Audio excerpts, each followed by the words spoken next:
You're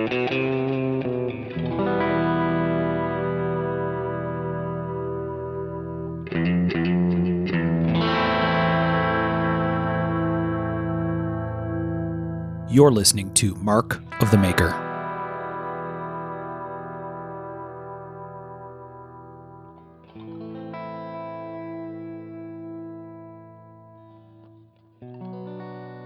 Hey everybody, I'm Mark Steiner and you're listening to Mark of the Maker.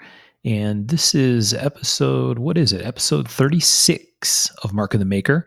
And we were joined last time by legendary knife maker Bob Terzuola, and Bob is back with us for, I guess, a part 2. Is that a good description, Bob? Or do you want Bob 2, like the Rambo 2 thing? Bob 2, yeah. Okay. Let me know when we hit episode 13, Bob 13. I may retire then. Yeah, exactly. Yeah, you may be that might be near the end of your radio career. It could be. Yeah. All right, well, let's make sure we have our normal panel with us. We have knife maker Mr. Tom Krein. I'm here. Hi, Tom. Hey, Bob. Glad you're here again. Thank you. We have another knife maker that's part of our normal panel, Mr. Sean Kendrick. Hello. Hi, Sean. Hey, Bob. And we hear him enjoying it in the background, Mr. Michael Birch. Hello. How you doing, Michael? Good, Bob. All right. Okay, so since we recorded last time, the California Custom Show happened, and I think there's another knife show that's part of that as well. You went to those, didn't you, Bob? Yes, I did. I went to there were actually 2 shows, both put on by Recon One. The Friday night Blade Affair, which is an invitational with, I think there were 12, 13 maybe knife makers there. Okay. And Steel Flame was there also. And then that was Friday night, of course. And then on Saturday and Sunday, they had their California Custom Knife Show, all in the same hotel. And they were absolutely fabulous affairs. We had a great time at the Friday night Blade Affair. I think everybody sold everything there. Oh, good. It was very crowded and well attended. What you like to hear. Oh, excellent. So we had seen a number of posts on social media, Bob, about that series of shows. And I know you're going to talk about the California show next, but what about it was particularly well run? What was the aspect that you liked, or what about it did you think made it a particularly good show? The Friday night Blade Affair? Sure. Yeah. The organization was really, really well done. Tamar was the lady who organized it and who ran it and who had set it up. It was, it actually ran like clockwork. They had the way the winning numbers were selected and handed out, the dinner, the layout of the tables. They had everything thought out very well. They had mats for each knife on each table. They had their own mats that they handed out. And if you wanted, they had clear plastic box covers. So if you didn't want the knife to be handled, you could put them on that. And everything was printed up, ready to go. They had open bid and closed bid papers. The open bid was a sign-up sheet, and the closed bids had for tearing off to put into a bin of some sort if you had a closed bid type of situation. It was just well done. They had a picture booth there. I think we put up a picture on Instagram, I think maybe 2 pictures of Susie and I wearing different costumes. They had different things that you could put on, like sombreros and Viking hats and swords and, plastic swords and things like that. Just fun stuff, And you could take as many pictures as you wanted, and they were there. And it was just a really fun time. Everybody enjoyed being there. There were basically no problems at all with running it. So I was very pleased to have been invited there and to show my knives and to have everybody else show their knives very well. Oh, very cool. It looks like a fun show. It's just for me, it's a bad time of the year with it being right next to Halloween and stuff. Oh, yes. With the kids and stuff, it makes it tough for me to get out there for that stuff. But I bet you'd look great in that Viking helmet with a big battle axe in your hand in the picture booth. I think you're right. That's awesome. Then the next day they had the Saturday and Sunday, they had the California Custom Knife Show, which was, of course, bigger. I don't know how many tables there were. There were maybe 100 tables, 75 tables. I really don't know. But I will say it was as well organized and run as the Friday night Blade Affair. And thank you again to Tamar for doing that. And I've got to say that both Susie and I, we both thought that the hubbub and the buzz and the crowd and the excitement was better than we had seen at a knife show in a long, long time. The aisles were really crowded. There were lots of people. There was lots of buying going on, bartering back and forth and chatting and talking. But I always said, even back in the early days when I went to my first shows, you can always tell when selling is going on, when there's a wave of excitement that goes through the show. You can hear that volume, that buzz just rises, and people start to talk more and just handle knives and money exchanging hands, and people just meeting friends and talking with friends. It was exciting. It was well done, and it was a fun time. A good time was had by all, I guess is what they say. There you go. That's pretty awesome. You can feel that type of excitement in a crowd, like a vibration that just kind of goes through. It's pretty awesome. You sure can. Yes. Yeah. It sounds like a fun show. It was. Both of the shows were really fun. They were really nice to be there. I think it seemed pretty unanimous in the feedback that people posted online, whether it was on Instagram or in the Facebook groups or whatever. People seemed to enjoy it from the collector side as well. I mean, I think that's probably a good sign of success. If it's a great experience for the makers and it's a great experience for the people that go to the show, then it's a winner, right? Sometimes there are shows that are one or the other.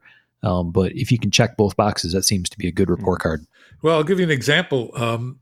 Yes, you're absolutely right on that. There was a long line of people lining up to get in at 10 o'clock the night before into the California Custom Show. And they had to be moved because of the fire hazard, I guess. The fire marshal or somebody made them move out into the parking lot. And they spent the night in the parking lot. Oh, wow. Fortunately, it didn't rain and it wasn't too cold. It was okay. It is California after all. Right. And 6 o'clock in the morning, they opened the doors from the parking lot to let them in, but they still had to line up until the show opened. Let's see, the VIPs got in at 11. So they were there from 10 o'clock the night before until 11 o'clock in the morning. Yeah, crazy. That's excitement. I mean, and I'm not talking about a few. I'm talking probably 50 or 60 people. We've definitely seen them lined up at the gathering and in certain cases for the Blade Show. But like you said, part of it, I think, goes to even the mood of the people that are doing that stuff, right? Sometimes it's not a great situation. Other times, if everybody's there and enjoying the fact that they're kind of, it's kind of like camping out waiting for concert tickets or something, right? Yeah, if it's a good crowd, it's cool and fun. If it's not, then it's not as much fun. So, well, they all seem to be enjoying themselves, and they were chatting and laughing. And I don't think I would have been after what would have been 13 hours of waiting online. I would have been grumpy and grouchy and miserable. Right. Well, awesome. It sounds like a great time. I think maybe there's some stuff that some other shows can take away from that from an experience perspective. We often, last couple of years, I shouldn't say often, we've been doing the show a couple of years now, and we've done like a show etiquette episode. We did the first one 2 years ago. We did a refresh of it this past year, kind of trying to help people that are new to the knife show scene understand kind of the norms, right? Like how does this go, right? How do lotteries work? What should I bring cash or bring a credit card? All that kind of questions. Yeah. And in addition to that, we've typically done a Blade Show wrap-up episode. And one of the things we commented about this past Blade Show was that we didn't feel that same kind of vibe like it seems to be changing a little bit. I don't know what about the show drives that. Maybe it's just a lower excitement level overall, but it hasn't been the same the last couple of years. It's been a very different experience. So I think we all can agree that the buzz that you feel on the floor is a huge piece of making the show exciting. I agree. Yeah. Yes. You were speaking about credit cards. Yeah. I was the first one to take credit cards at a knife show, Really? and that was in 1984. Oh, wow. Believe it or not. And I no longer take credit cards, to tell you the truth, but I did back then, and had a number of knife makers who would come up to me and ask if they could sell a knife, and have me take the credit card and give them cash and stuff, which I did for not too many, but for some people, some of my good friends, Nice. long time ago. Back then, it was like impression paper, right? With a machine that made the impression on the slip. Yeah. Yes, it was. I had one of those little machines that you go. Bob the money changer working the show. Mm-hmm. There's an interesting aspect to that when you said Bob the money changer. And you're talking about recent shows, the past couple of shows. We think that a lot of people, not a lot, but some people have been using knives, especially open bid knives, bidding them way up, and using them as international currency. Right. And getting away from some of the international laws on moving money back and forth. Yep. It's kind of complex, but I think that may be changing somewhat. Yeah, maybe so. Yeah. Michael, did you want to kick us off here with a question back kind of let's get it. We were headed down. Yeah, let's bring it back to all about Bob. Let's we kind of want to know, like, a lot of people on social media probably know your wife, Suze. We want to know kind of like how long you guys been together and what's her part in the helping the Terzuola knife stuff grow. Well, we met January 13th, 2002 at about noon. We were introduced by a mutual friend.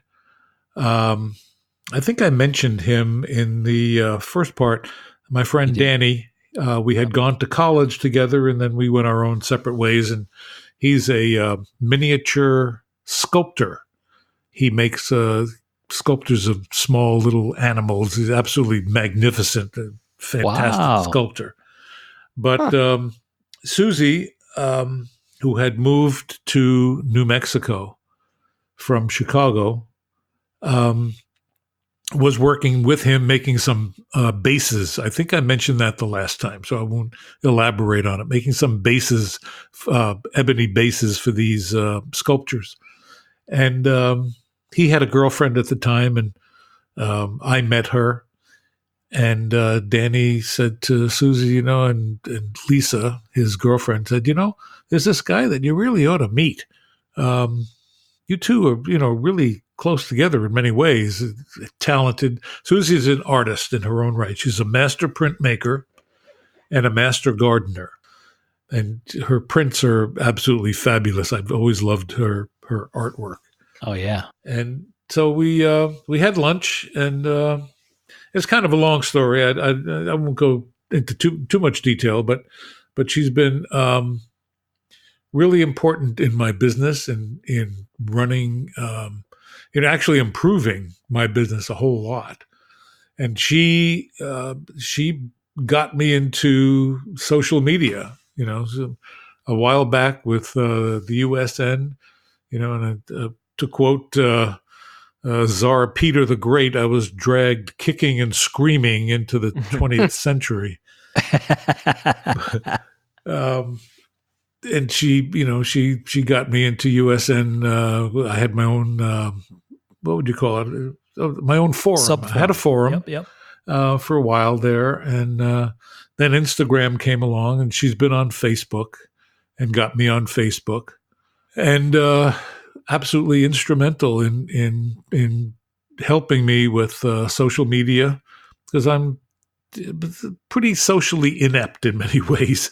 And, media-wise, modern, computers and programs and stuff like that, it never really captured my imagination very much. So I never got very much into it. Susie is real good at it. And she of course, she worked with, God, I can't remember the name, but she worked with a fairly large advertising company. And she was an art director for a publishing company. So she knows a lot about advertising and branding.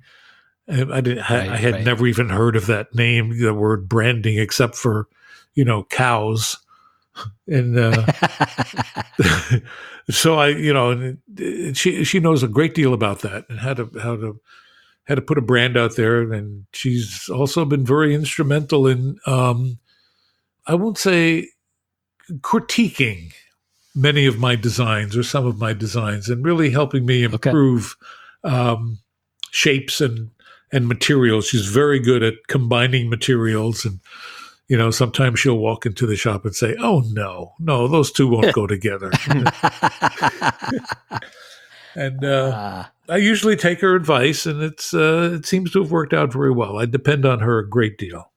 That's awesome. You have a very, I think, well-rounded Instagram page. A lot of good info on there. A lot of pictures of you, which I think it's important. I'm very bad about. I think I'm a little too self-aware to do a lot of things I should be doing, but I think you do a very good job of creating a well-rounded page for yourself and your company, and I think that's also helped you stay very relevant in today's market, which is pretty tough, I think. It has gotten a lot tougher. Yes. Thank you, Michael, for saying that. I owe a great deal of that, most of it, to Susie, actually. I've always been very shy about, they say that I have a face for radio. No. So we say that about Tom all the time. So I've been, kind of reticent to put myself on there, but she brings out the best in me when it comes to doing that. And the little videos that we do, the 1-minute videos, she wants to put those into kind of combine them into kind of a television or a YouTube film on making knives and stuff, because I try to do things that not too many other people are doing, like the natural materials, like the horn. Cape buffalo and heart of beast and stuff like that. And a lot of people have always asked me, how do you work that? What do you do with it? So we've done a couple of videos on how to flatten it out and how to polish it and how to cut it and, so forth and things like that. I saw those. Yeah. It's worked out very well. And I really enjoy doing that type of thing. And Susie, like I said, has been instrumental actually in helping me get all that stuff, put together in such a way that's actually viewable. Right. Yeah, she clearly has a great eye for that stuff. Like you said, in addition to her artistic abilities, I think what you guys put up is an excellent blend of stuff that other knife makers care about, that customers care about, that's just plain interesting, that tells some of the history stuff, right? She's good about, I assume it's her that's posting some of the, images of you as a young man or when you Throwback traveled. Thursdays, yeah. Exactly. Yeah, that's all fantastic. I think it helps when you think about managing a brand. I think those things are extremely powerful because it paints a much fuller picture. I think a lot of times makers tend to focus on showing the work that they're doing today, which is important and cool, but there's so much more to the story. And I think that's one of the things people enjoy when we have makers on the podcast, is that we dig into the rest of the story, right? We try to get into more of who the person is, because it influences, or maybe is the root of, what their work looks like and kind of how they approach the business. And that piece of the story matters to a lot of people, is what we find out. Yeah, I would agree. Yeah. Something that Susie showed me and taught me, and that I agree with 100%, is that you can show a lot of knives and show all the pictures of knives. And I noticed that many knife makers just do that. But it's like going to a show is important because they want to meet the person. And that's what you're talking about. You're talking about the background and filling in the back. And Yes. people, ask questions about your life. And, they asked me about Guatemala, and college and stuff like that. But, everybody's got a story. Everybody's got a background and a history. Tom, I remember you telling me about being a nurse and working at that. I hope I'm not saying anything I shouldn't be saying on the radio. You can cut me out No. if you want to. No, But, that's part of it. I find that absolutely fascinating. Everybody's got a background. Everybody started doing something. And not only at the shows, where people can talk to you, but they love to see parts of your life that they don't know about, but they want to know about it. Like, for example, our dogs, the dogs or the cats. Yeah. Right. The animals. They love to see pictures of animals. Ray Laconico does that a lot. He's got his dogs. I really enjoy seeing other people's lives, the things that they're doing. Not always just what they're eating that day, but sometimes where they've been, go on vacation, Yeah. And some of that stuff, I think, I tend to do it accidentally because I want to do it in one spot and not have to worry about two different things. So I kind of throw everything up in one place. So I end up with kid pictures, dog pictures, knife pictures, stuff I'm looking at, whatever. But I think it does help people buy into the maker because I'd much rather get a knife from a friend than I would just a knife from some guy I don't know. And Absolutely. I think that's a lot of people out there. That's it right there. Yep. Yeah, I mean, it completely fits with the old saying about, buy the maker as much as you buy the knife, right? And that all completely fits with all the things that we're talking about. Yeah. Oh, yeah. Very definitely. And one of the interesting twists about the social media thing is it's got a weird double edge, maybe more than two edges, I guess, if you think about it. But one part is positive, right? Like you said, if you're smart about it and you actually work at it, because it's work, no doubt, to keep a social media presence, it's a great way to build a brand because you can put out the message that you want to put out, right? You can sort of frame your business in a way that complements it or gets a certain message across, or if you have a certain kind of focus or thing that you care about, it's a perfect way to help show people what you care about. So there's a very positive side, but then there's also kind of an unusual or different side that I think has kind of become more of a reality, which is I think there's a lot of makers who don't do shows. They only exist in social media. They don't have any interest in going to shows. And along with it, there's actually a significant collector market of people who say, I don't care about shows. I don't want to spend money to travel. No, I can't afford to travel or whatever. Or that they just aren't interested in shows because they hear bad stories, right? About, Fixed how stuff went lotteries. wrong or fixed lottery, someone treated someone bad, whatever. Yeah. And it's kind of a strange thing. And maybe it's like all things in life, right? You can use it to a positive end, or you could use it to what to me feels like a very foreign end, right? I'm not sure I'm super interested in buying stuff from someone that I've never had a chance to meet, right? For me, that's a big piece of the whole show aspect. But Man, I don't know. Everybody's I don't different. know that I could buy from somebody who doesn't understand the camaraderie of the thing and the fellowship of the thing. That would be real foreign to me. I don't know why they would be fucking Yeah. making knives. Yeah, it's weird. It's a good point. But I mean, obviously it works because there's people that sell all over the place without going to Oh shows. yeah, I mean, absolutely. But I think it's definitely a different customer base than it has been in the past. But I think we've gone over and over. You're missing out if you don't, because yes, you can see someone's social media presence, but if you never end up meeting them, then what's the point of all that knowing and growing with someone and never actually meeting someone? It's like, I don't know. It's like not finishing your dinner or something to me. Well, I'll tell you a phenomenon that I've observed over recent years. Back when I was first at shows and in through the golden age of the Knife Makers Guild, in through the 90s, people came up and bought knives because they loved them, because they wanted to hold them, handle them, put them in their collection, sit in front of the television and open them and close them and whatever, put them back in their sheaths and stuff and just touch them and feel them.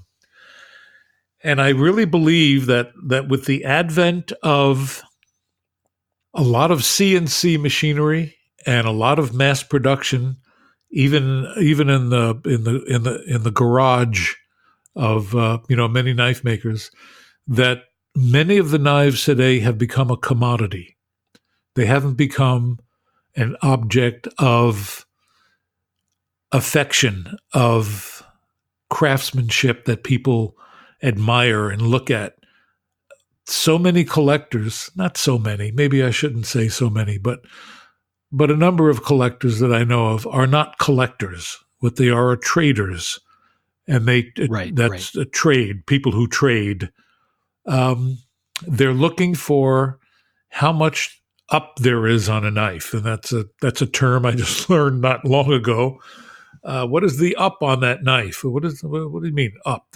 It means how much more can you get for it from the next buyer who wants it until somebody else comes along. Bob, I agree to a point with what you're saying. I guess I don't understand the CNC part because loveless knives are the same way. There's a lot of knives that are commodity and they're not made on a CNC.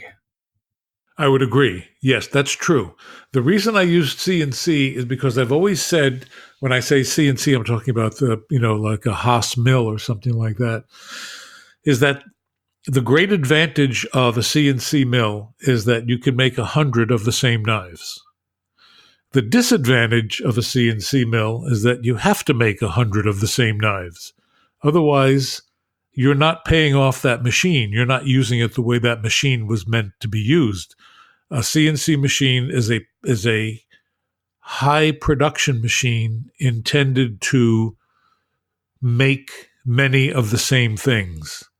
If you just used it to make one of a kind, you're not really using it the way it was originally intended to be used. Not many people do that, and I understand that. But I think a lot of knife makers use it in the way you're saying it's not supposed to be meant to be used. Oh yeah, that's how I use mine. It's absolutely a toy to me. It should be running all the time. It should be doing this and that.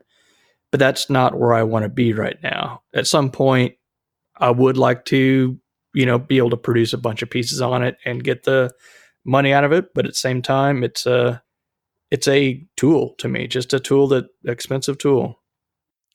Well, there are markets for.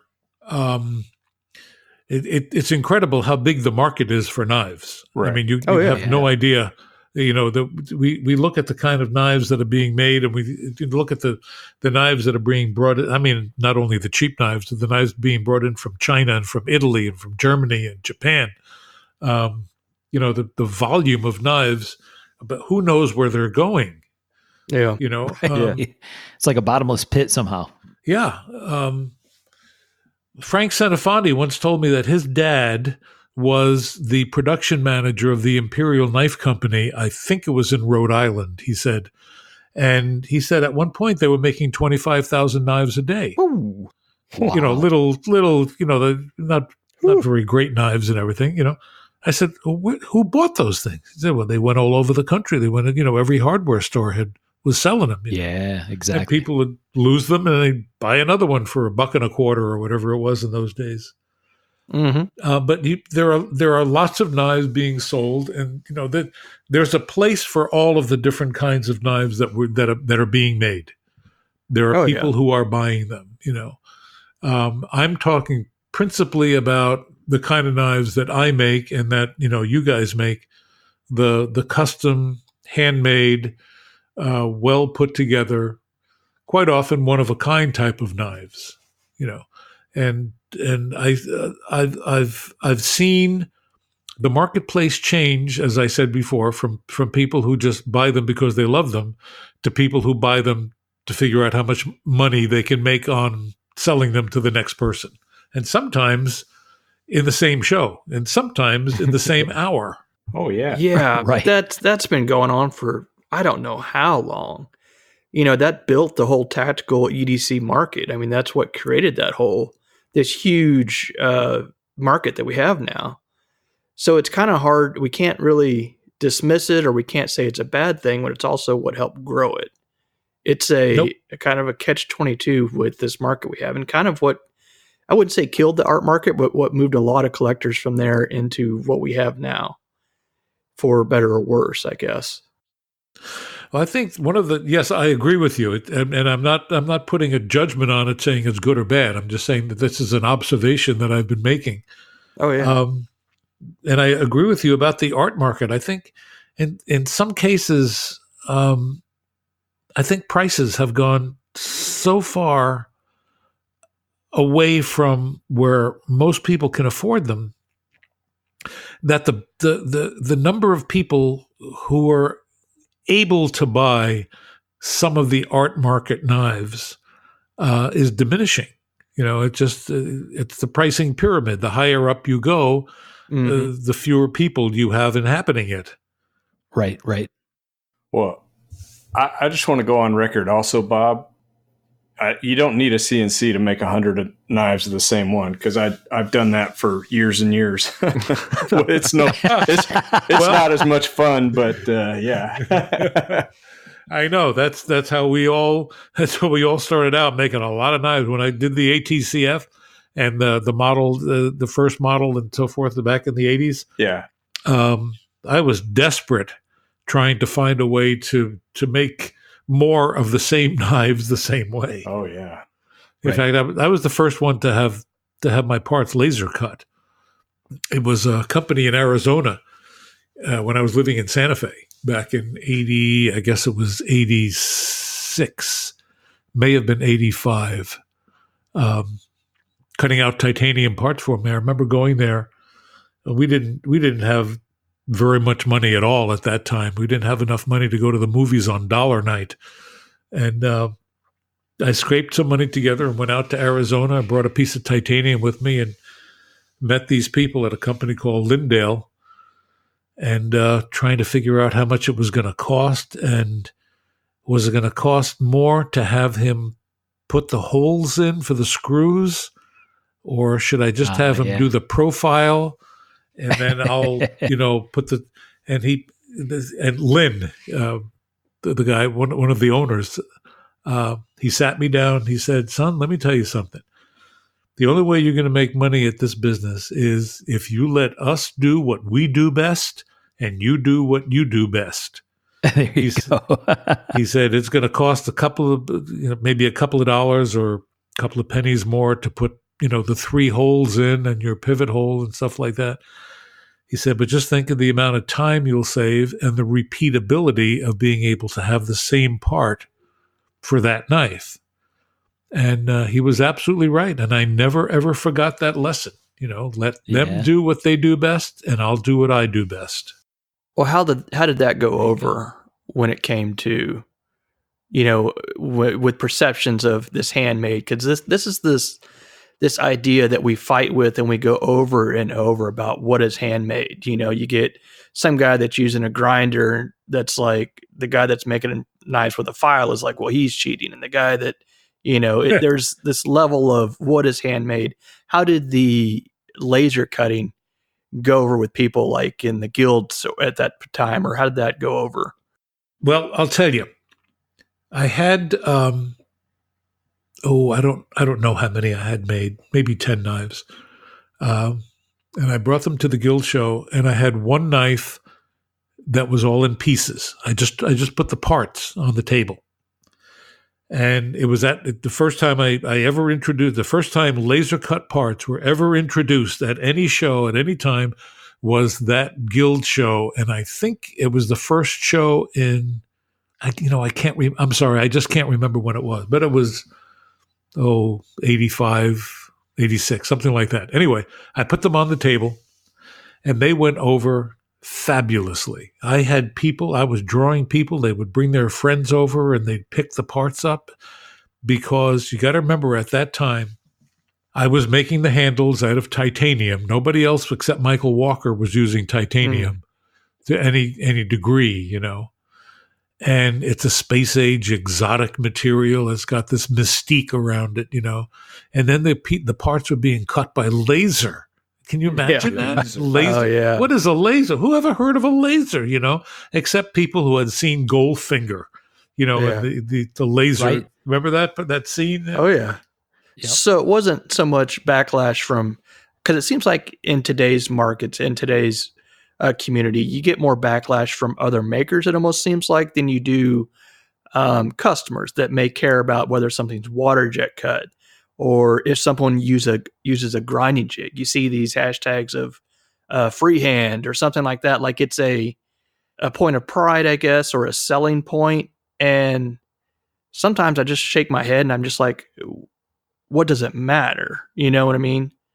At what point? Well, yes, I understand exactly what you mean, and I got a tremendously positive reception by the customers and the collectors, and they thought it was just absolutely fabulous.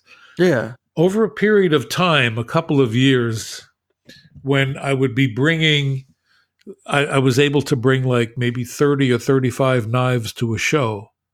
Some of the other knife makers, particularly in the guild, started to get really antsy about the whole thing, because they were seeing that I was selling a lot of knives and there were other people who were not selling a lot of knives. Mm-hmm. And one of the reasons was I was able to keep my prices down because I didn't spend hours at a bandsaw.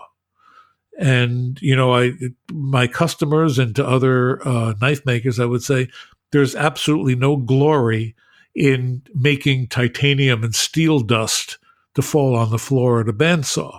Yeah. You know, and if I had a high school kid come in and cut these parts on the bandsaw, or I had the laser cut them out, what's the difference? Yeah. You know, and why not? And I was able to make this other point that by doing everything completely the old-fashioned way by hand with a hacksaw or a bandsaw and filing and grinding and so forth, that they were actually cheating their customers, because they were charging their customers for time that could have been better spent in finishing the knife and making a quality knife and doing the grinding, rather than doing the basic cutting out on a bandsaw and standing there, but having to charge people for that time, because time is the only commodity that you've got that is really worth anything, especially in the knife business. You know, the materials that we use are basically inconsequential in terms of the cost, except when you get into Damascus and mokutai and, you know, gold and silver and stuff like that. But for the basic knives that we make, you know, we may have, you know, $30, $40, $50 worth of materials in it. Mm-hmm. But the most valuable commodity that we're putting into it is our time, because that's, you know, where we get most of our money from. But the same, I think, could be said also towards the CNC then. You know, by that account, if you want to not take as much time, but for some reason that's a leap that's so much further than the other leaps we take to save time sometimes.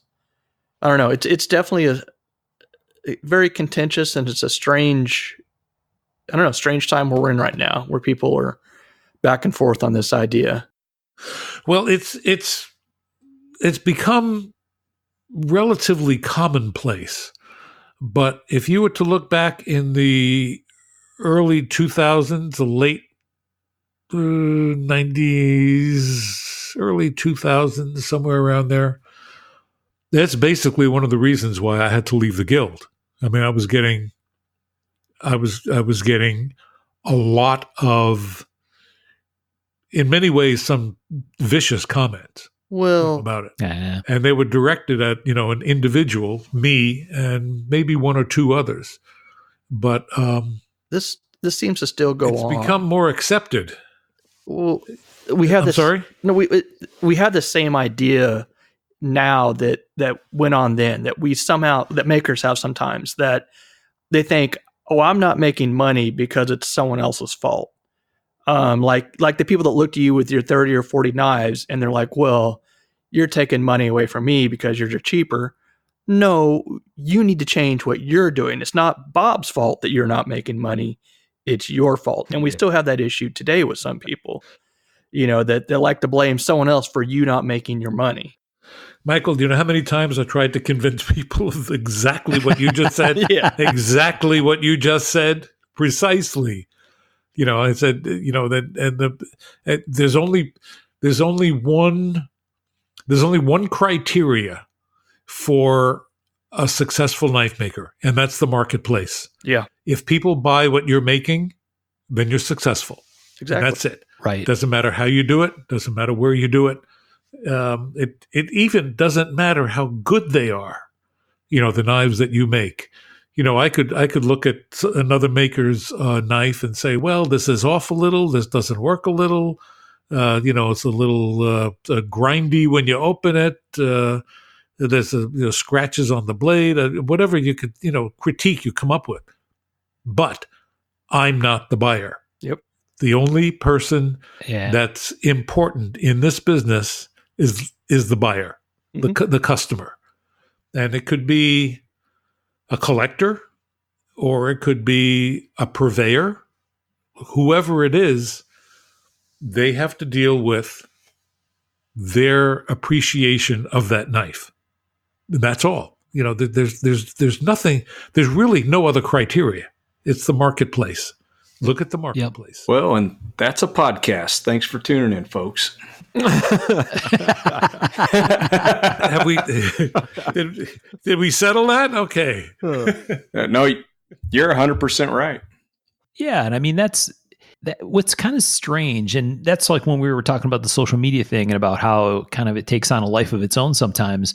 And we talked about this in a episode a few episodes ago where we were trying to help people understand, like, okay, if you're buying a knife and you really want to buy something that's quality, here's the kinds of things you should look for, right? Grind symmetry, plunge lines, certain things relative to function. And kind of our point with doing that show wasn't to talk anyone down. We didn't name names or anything, but sometimes you see knives that they're just not really very high quality knives, but somehow they're in super high demand and people are paying tons of money for them. And, at some point it's a little bit of a white knight thing to spend too much time sweating that, because to your point, Bob, if the market wants it, the market wants it, right? And that's where the money's going to go.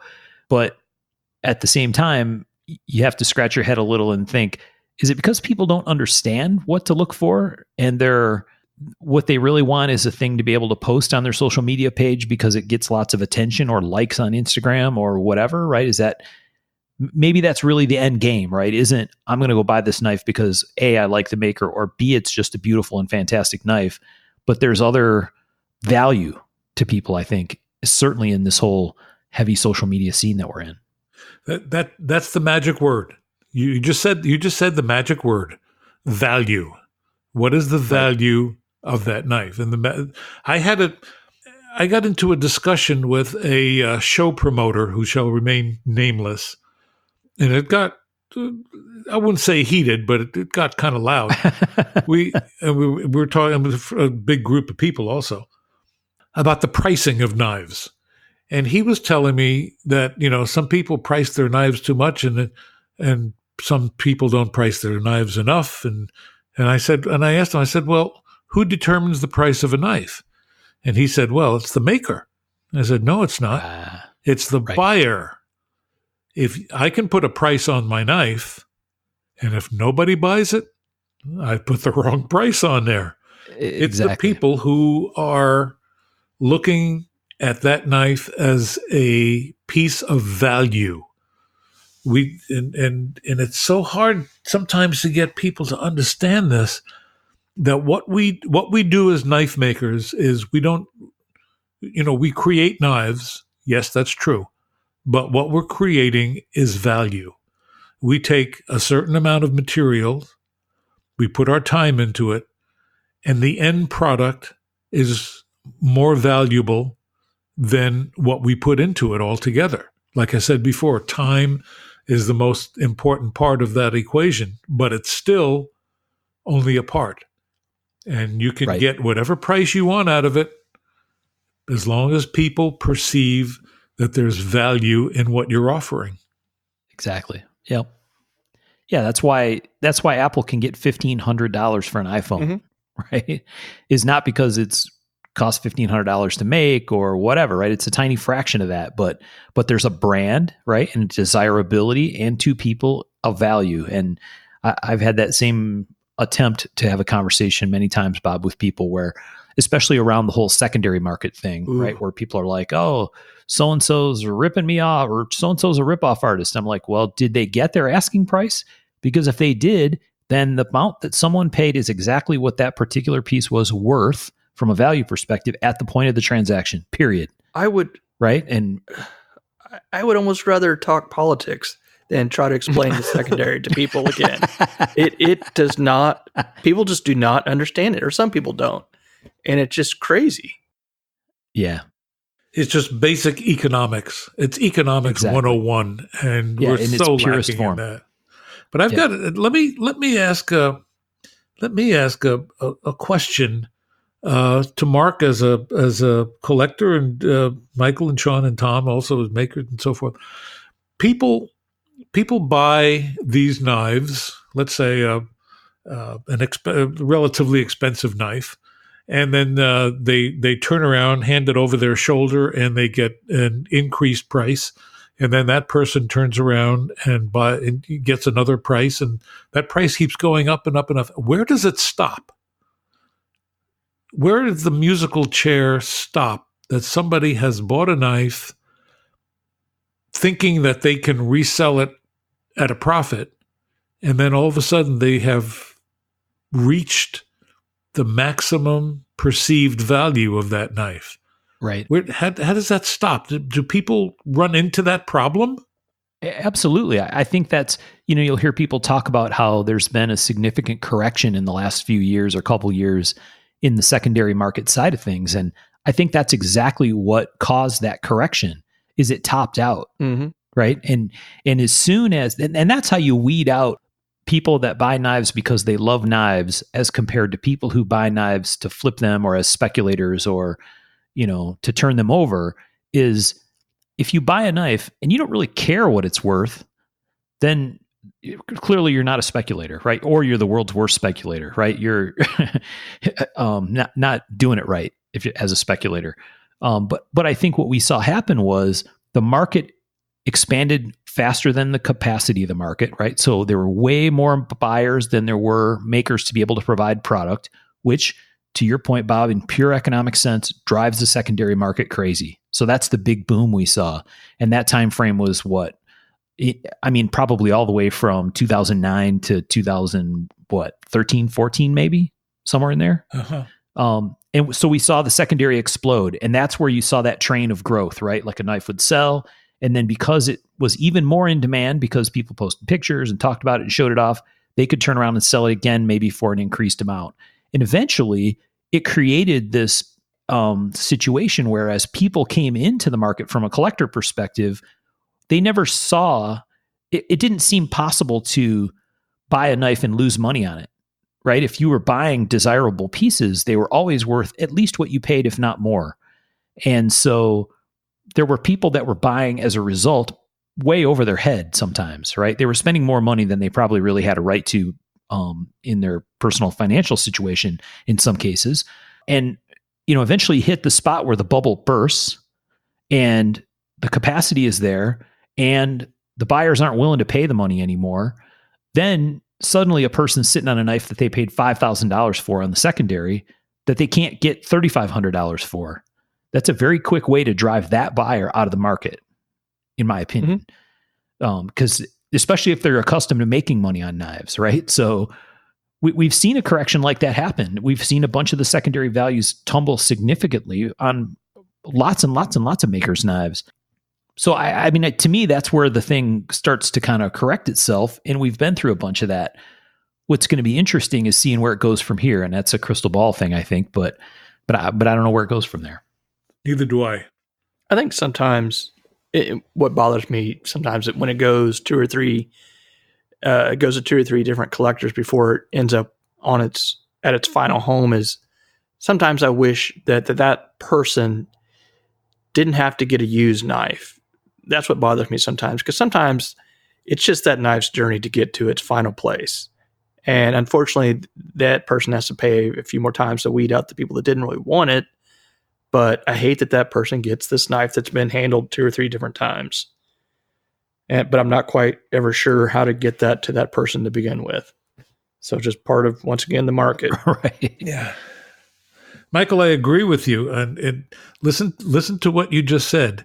It passes through the hands of 3 or 4 different collectors. Yeah. I don't think they were collectors. Yeah, not collectors. They're just kind of speculators. A collector kind of hangs on to them. Yeah. Well, and I think that was the migration that I think we saw over the time that the market was exploding so hard and the secondary was going so crazy, was the definition of collector evolved quickly, right? Where it became about, sure, I like knives and maybe I want a very specific knife from a certain maker, but there's ways to make that happen, right? And one of them is I got to pay secondary, so I'm going to go make some money on some other knives to get there. And I think it's that whole thing kind of perverts the situation a bunch, and it can create bad feelings. Not more than it does, right? And I don't know, it sets up a lot of strange dynamics. Yeah. Susie has told me this story a couple of times that she was at an art show or gallery or museum, something, and she was behind 2 women, obviously well off, and one was saying to the other, I've had this damn Robert Indiana painting hanging in my living room, and I really hate it, but nobody will buy it. I can't sell it for what what I paid for it, and they're lamenting this back and forth. And Susie always said to me, people should not buy art, or in this case, knives, that they don't really, really love.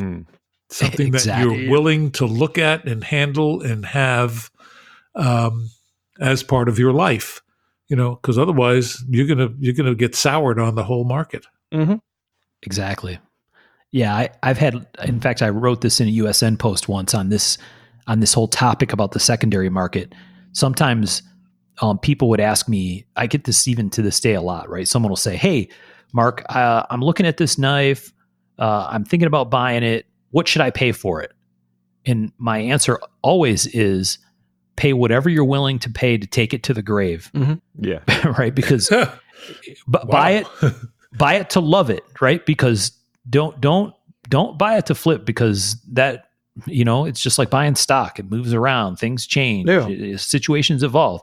So buy it if you want to take it to the grave, and buy it at a price you could take it to the grave and feel happy about. That's the only safe answer for anything. Yeah. And I mean, that's, to me, it gets back to that, our conversation just now about the definition of a collector, right? I mean, I don't buy nearly as many knives as I used to buy, because I only buy knives that I really, no kidding, I'm keeping that thing, right? I'm not buying it to flip. I'm buying it because I like it and I want to have it in my collection. And, there was a time when I would sometimes buy knives and then sell them because I wanted to buy another knife and I didn't have the money. Now I just buy less knives and only buy knives that I really, no kidding, plan to keep long haul. Yeah. Well, I don't sell them. Yeah. Right. That's a one-way street here. Yeah. Yep.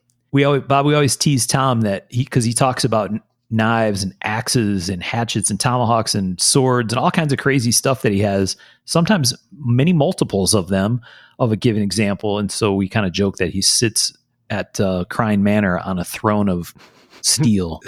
Even a giant mountain of his knife collection. Even his couch is a collector. Yeah. Well, I have quite a formidable collection myself, actually. I never really tell us about it. Oh, yeah. No, I'm from knives from friends of mine. Gordon, Bill DeFriest. You ever hear of Bill DeFriest? Yeah. long time I ago. saw him featured. Yeah. Yeah, quite a while. He And did old beautiful guns knife. yeah, beautiful fixed blade knives. I used to call him Barber Bill. He was a barber. Barber Bill. And Ron Gaston. Yeah. Yep. Ron Gaston was really interesting. He's a great knife maker. Really just the sweetest guy you'd ever want to meet. And he would have a table full of these knives with some of the most spectacular stag you'd ever want to see. He made beautiful stag. And he'd have his table would be full. And, and I remember being at a show with him, and I was at the table next to him, and he would be selling knives hand over fist because he had good prices, and the knives were absolutely beautiful. And that table never seemed to empty. And, every time I turned around, and it turned out they always go. How did he make so many knives? I don't know. He was just a fast grinder and maker, and he had this big box of knives under the table, and Oh, gosh. he'd sell one, he'd put another one out there, That's It was fantastic. like the magic box. And I've got my Bob Loveless knife. I got that story is in the book. That was Yep. Christian Wimpf. You probably never heard of him. He's German. Oh, that name Heard of sounds him. familiar. Yeah. Yeah, and he stopped making knives and became a designer for Porsche in Munich. Really? Yep. I've got one of his knives. I got some, and Howard Hitchmo. He's no longer making knives, but I got one of his earlier knives. I'd never gotten a Ron Lake. I wish I had when they were relatively inexpensive. But yeah. So Tom, I agree with you. I commiserate with you 100%. I've got a collection of iron myself. It's a good problem to have. It is. Yes. Oh, yeah. It's very inspirational for me. I mean, I love looking at different stuff, and handling it makes a difference. It does. Yes. Yeah. That's one of the things that I think is really fun to watch with Tom. I'm going to talk about him like he's some kind of zoo animal, but one of the things that's really fun to watch with You and my wife. DeRay and I are on the same page. I think what's really fun to see with Tom is that you can see that inspiration sometimes daily, sometimes weekly, sometimes whatever, right?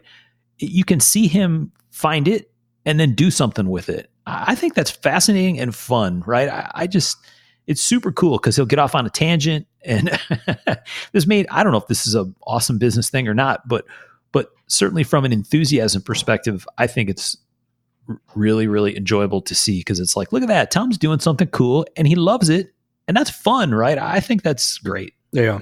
Well, thanks. And I think it's good for the business too, because at least for me, if I did one thing, I would run out of stuff to do. But by mixing it up and having inspiration here and there and different places, it breaks it up for me and my customers. So I think it's a good thing. Yep. And I love what I do. So yeah, I love it. I agree. Good for you, Tom. Thanks, Bob. All right. Well, I don't know if he still wants to ask it, but brace yourself, Bob, because Tom said he wanted to ask a really hard question. Okay, hang on. Wait a second. Okay. He's buckling up. Okay, I got my seatbelt on. Well, I think we kind of covered it for the most part, honestly. But I guess, Bob, my question was kind of like, historically, you've always been on the cutting edge. I mean, whether it's water jet or laser, and it's got you in a lot of trouble, even with your peers at times. And so I guess I just didn't really understand why you were so down on CNC as a tool when you've always kind of been the rebel using tools that weren't necessarily mainstream. And we did talk about that, but I that was my question. Yeah, I'm sorry if I gave the impression that I was down on CNC. I was trying to make the point that making knives on automatic machinery is not the way I make knives or some other people make knives. And it's not that one is better than the other. It's just that they're different. And I guess I've never understood computers well enough to be able to program something. And I do have a lot of respect for people who can actually draw a knife on a computer and then program the motions that I guess they call it a G code or so. I have no idea. Anyway, I didn't mean to give the impression that I was down on it so much as CNC has taken knife making farther afield of the handcraft that I've always thought it would be. How shall I explain this a little bit better? Knives used to be made entirely by hand. We're talking the 1800s, back in the 1700s. Everything was made by hand. Okay. Right. Then we went into machine-made knives. You had grinders and big band saws, and people weren't cutting them out with just a cold chisel anymore. And a lot of machinery was being used. And then when Bob Lovelace started and Skagel and several others back in the 40s and Randall, they started a renaissance in knife making. And that was the renaissance of the handmade knife. Knives being made once again the way they used to be made, albeit with, a little bit more modern machinery. But it seemed to have swung around back to the handmade. And I hate to use the word artistic. I don't want to use the word artistic. Craft, high craft. And making the knives by hand during the 50s and 60s and 70s, and when I started learning to do them and selling in the 80s, it was still a handcraft, a handicraft, okay? And then when automatic machinery came to be a little bit more popular, I just felt that part of that hand craftsmanship was being lost, was being changed. And like everybody else in the world, I guess, I just resisted the change. That's not to say that, in fact, the knives that are being made by CNC machines, either in industry like in China or Japan, or even in the individual knife makers in their garages here in the States, they are superbly made. And they're able to achieve a level of precision and exactness, I think, that hand craftsmanship tends to strive towards, but not always achieve. I don't know. I guess that's a function not only of the precision of machinery, but also the precision and the abilities of the programmers, the people who can program a machine to do that. And I just feel that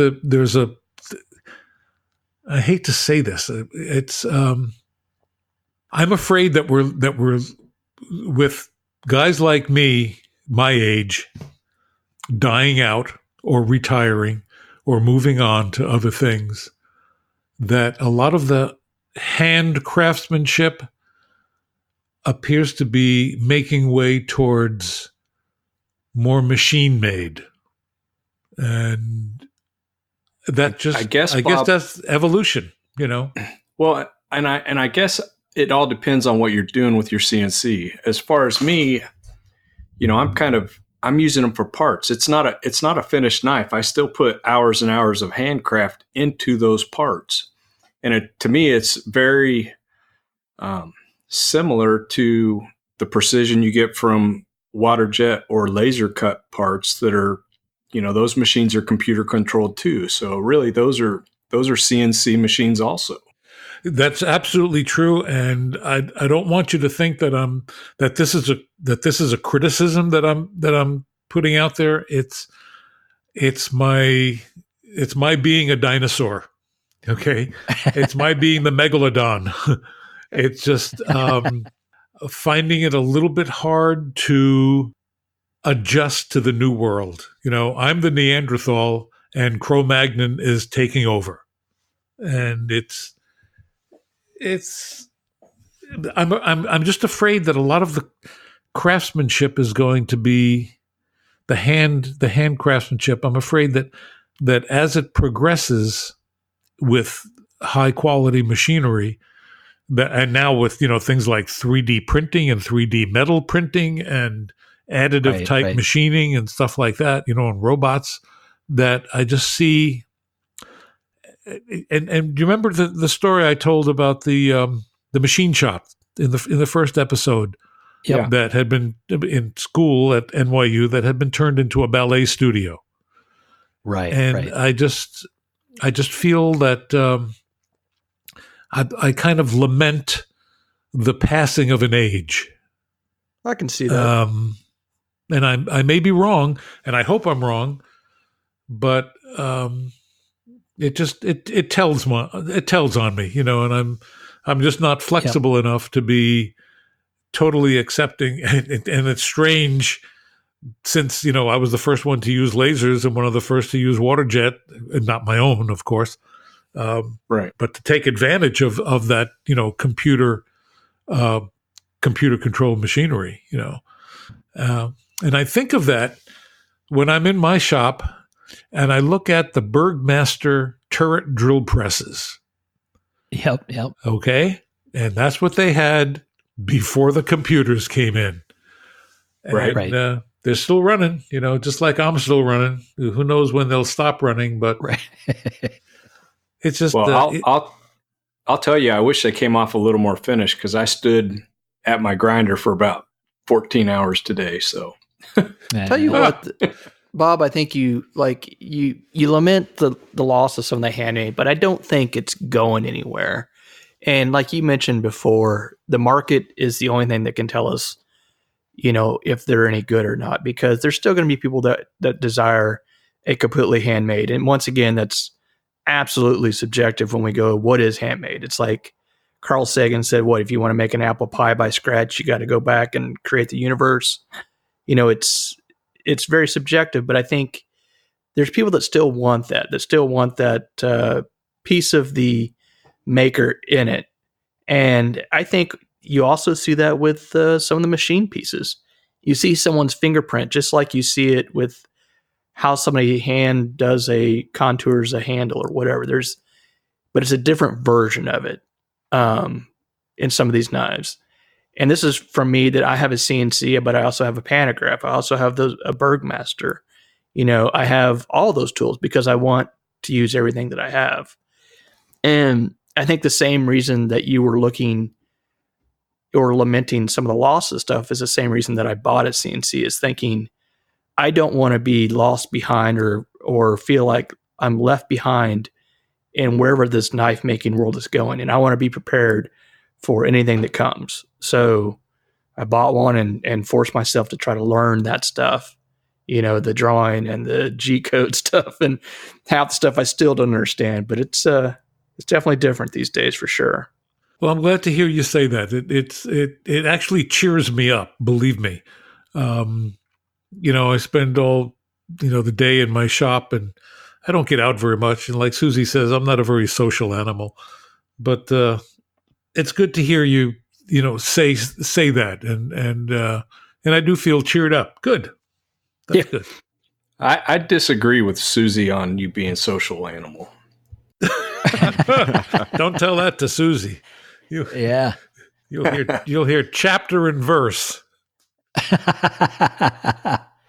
I think one of the things, and maybe this is kind of maybe this is part of what you think of, Bob, but I've seen this trend happen as well, where certainly with the much broader use of and employment of things like CNC machinery, it's sort of, and this is going to offend some people, but it seems like it's sort of dumbed down design a little bit too, where because people are designing knives to be made on the machine, the designs can get more generic or less interesting, or like there's to your point, if you want to use some of this equipment efficiently at all, you need to make in quantity, which means maybe a maker makes the same knife or a very similar knife, a little twist on the same knife, kind of over and over again for a while. Mm-hmm. And that can saturate a market too. But I can certainly see where tying in, the ability to produce and how it might influence what designs look like. I think that can be a factor too. Yeah, I remember back in, I guess it was the 90s, mid 90s, the Japanese were making a lot of knives. Because long before China got into the market, or Korea or anybody else, but the Japanese were making a lot of knives, and they were selling them here in the United States. And I remember in the guild, we had this discussion about, how do you compete with, the Asian influence where they're making very, very good knives, very high quality materials. How do we compete with those people? And I remember I used to tell some of the new knife makers coming in, you can't compete with them. You can't compete with them on their level. What you have to do is offer things that they can't offer. Right. Personalized service, individual, one-of-a-kind designs, upgrades, different colors in the materials, things that you can do in your shop that they would have to do in large quantities en masse, and once again have, a factory-made multiple pieces, whereas you can offer something that's one of a kind. And I think to myself, somebody might have a CNC mill, and that, that's fine, but it would be hard for them to make a knife with Cape Buffalo scales on a CNC mill. It's or hartebeest, or some of the more natural materials. That, if it's going to be added, that really has to be done pretty much by hand, or stag. You could do it.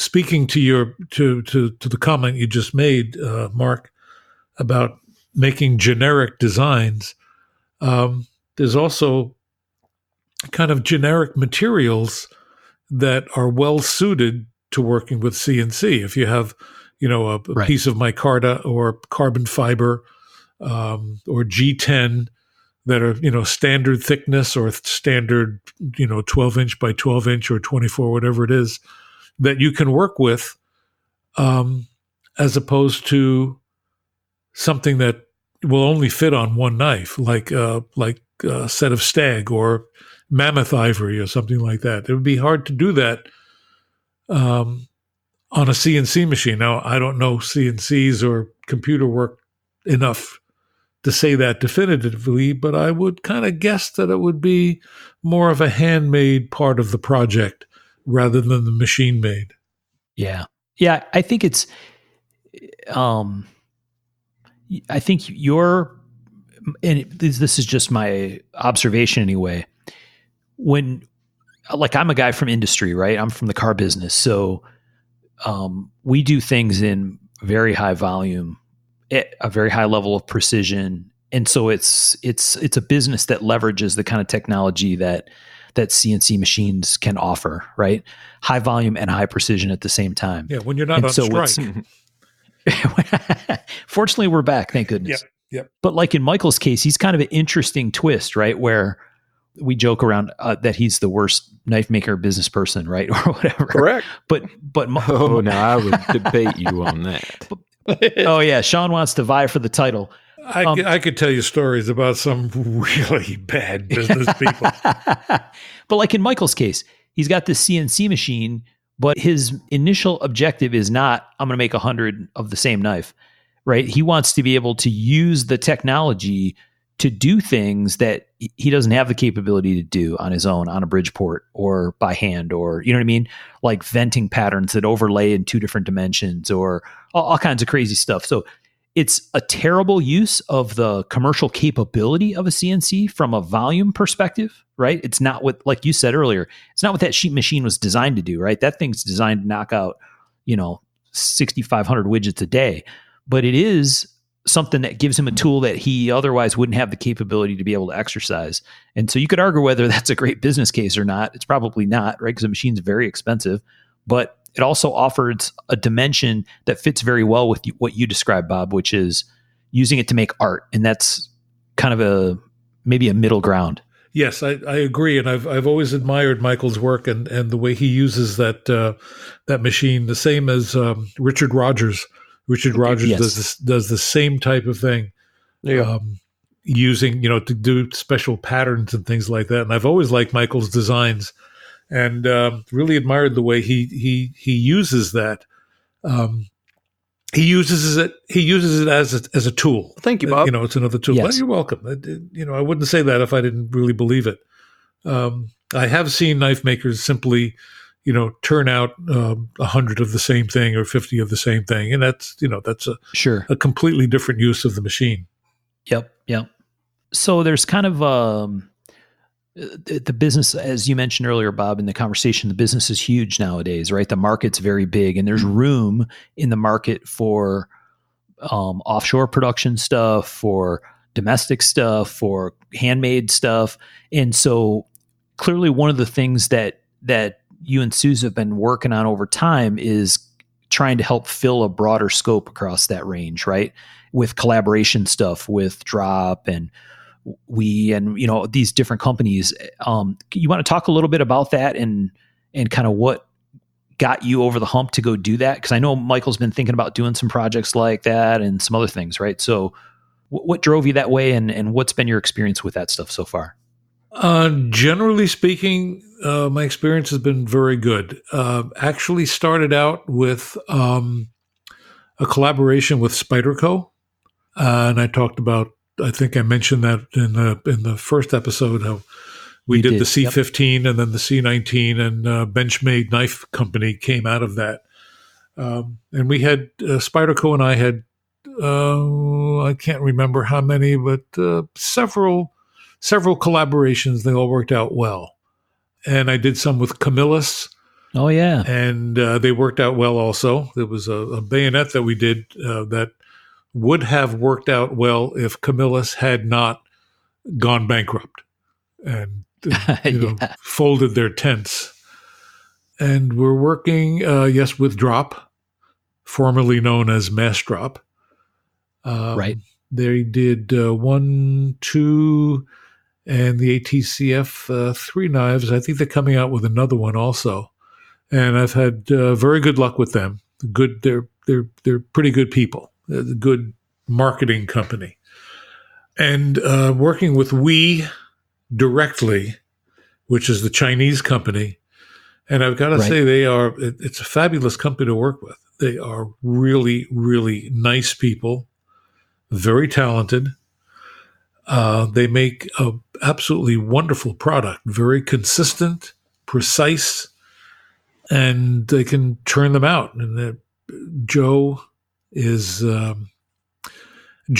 last name I cannot pronounce. Sorry, he is the owner, and he runs it, and he does a lot of the work himself. And we've gotten to know quite a few of the workers there, Angel and a couple of other people who are David agents here in the United States, and they've been very supportive, very good. Make them a prototype, and they'll back engineer it, put it into drawings, send me the drawings for approval. I'll make a little change here, a little change there, and then they'll do a prototype and send it back, and I'll look at it, and that type of thing, and we go back and forth.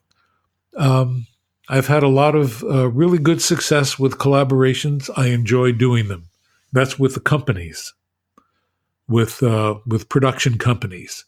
Yeah. I've also done a number of collaborations, several with Alan Elishewitz, with Gus Cicchini.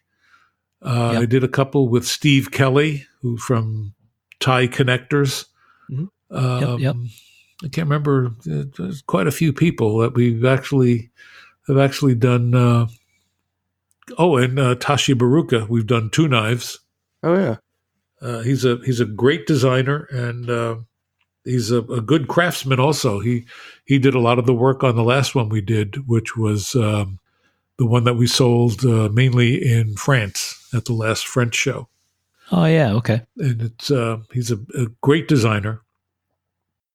And I made a couple of knives with Rick Clow, and some with JVO Design from Canada.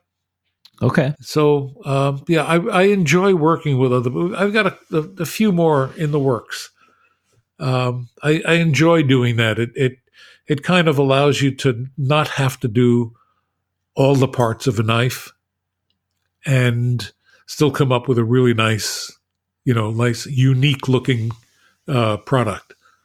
I really like doing it with people that I like to be with, friends, Sure. And so collaborations has been, a good part of what I've done. I think it's inspiring to get into someone else's shop or to have, like you said, a friend. Like Tom and I have done one. Sean and I have to work together on some stuff, to see their process and to get a little bit into their mind just makes you a little bit more excited about knife making, because you're seeing things through someone else's vision. And it's, I think, very creatively inspiring to do that sort of stuff. Absolutely. I love seeing other knife makers' shops. How they, and you see the tools that they make, and the, jigs and fixtures, and and how other people solve the same problems that you have. Yeah. And there are so many different solutions. Now, to go back on like the production collaboration, especially the overseas stuff, one of the things that that I personally have thought about doing, like with Riyadh, piece with them, is to get knives in the hands of people that I can't get them into. Have you seen collectors that have come from that side of it that have been interested in your custom work from that? I'm not sure I understand the question. People who have wanted custom knives after having bought commercial? Yeah. Have you seen people that have got into knives from what we, the lower price point of a production version of knife, like the Chinese made stuff, and then see your customs and get into your customs from that side of it? Or do you see it? Okay. Yes, I have. Particularly, I'm sorry, I also forgot to mention that I worked with the Italians, the Fox Cutlery. They've done quite a few of my knives. Yeah, I forgot those. Anyway, yes, back in the days when I was doing Spyderco knives, I know a number of collectors who are now custom collectors, not only of my knives, but of other knives, who got started by having collections of mainly Spyderco knives. Apparently, there are a lot of people who really like Spyderco knives and really collect them, not just users, but people who. And Spyderco has such a variety, and they've had such a variety of knives over the years. But yes, to answer your question, I've met and know actually quite a few people who started off in the commercial lower end price range of knives and have moved up into the custom, more expensive range. And I've often, I've often told them, I said, you should, if you're getting serious about this, you should think about a less expensive hobby like yachting or something like that.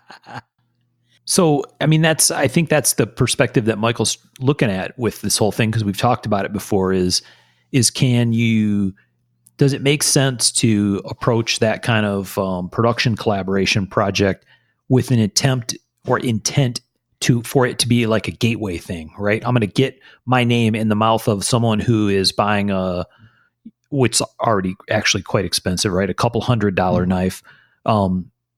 Because maybe my customs are out of reach for those people, right? I mean, there's plenty of people that think $100 for a pocket knife is absolutely insane in the first place, let alone a couple $1,000s for a pocket knife, right?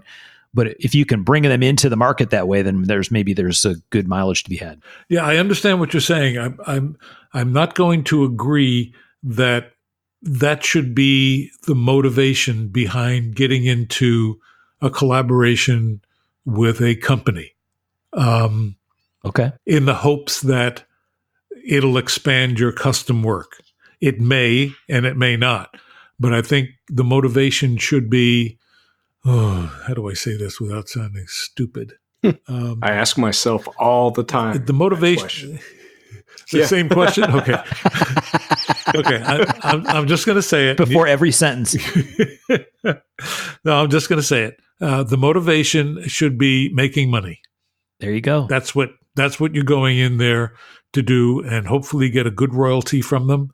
And they will sell a lot of knives, and you can put that money into your handcrafted or handcrafting knives.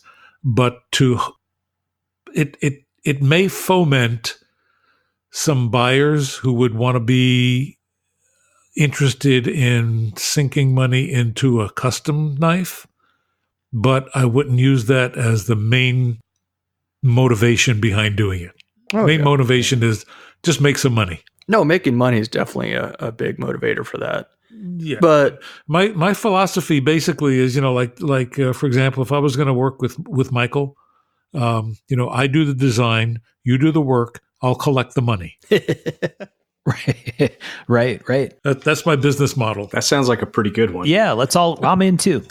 But to me, the collecting pool has gotten, or like there's so many collectors these days that it's grown so huge that I can't reach a ton of them. So something like doing more production stuff makes more sense to me. One, for money, because we have to take care of our retirement and things like that we have to look forward to, but also to get my name into the hands of people that really have no idea who I am, and it's stuff I got to work on, I think.